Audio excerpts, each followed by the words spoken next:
నమస్కారం. క్లోజ్ టీవీకి స్వాగతం.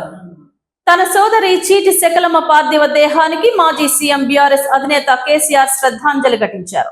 నివాళులర్పించిన కుటుంబ సభ్యులను, బంధువులను ఓదార్చారు. కేటీఆర్ సైతం తన మేనత్త పార్థివ దేహానికి నివాళులర్పించారు.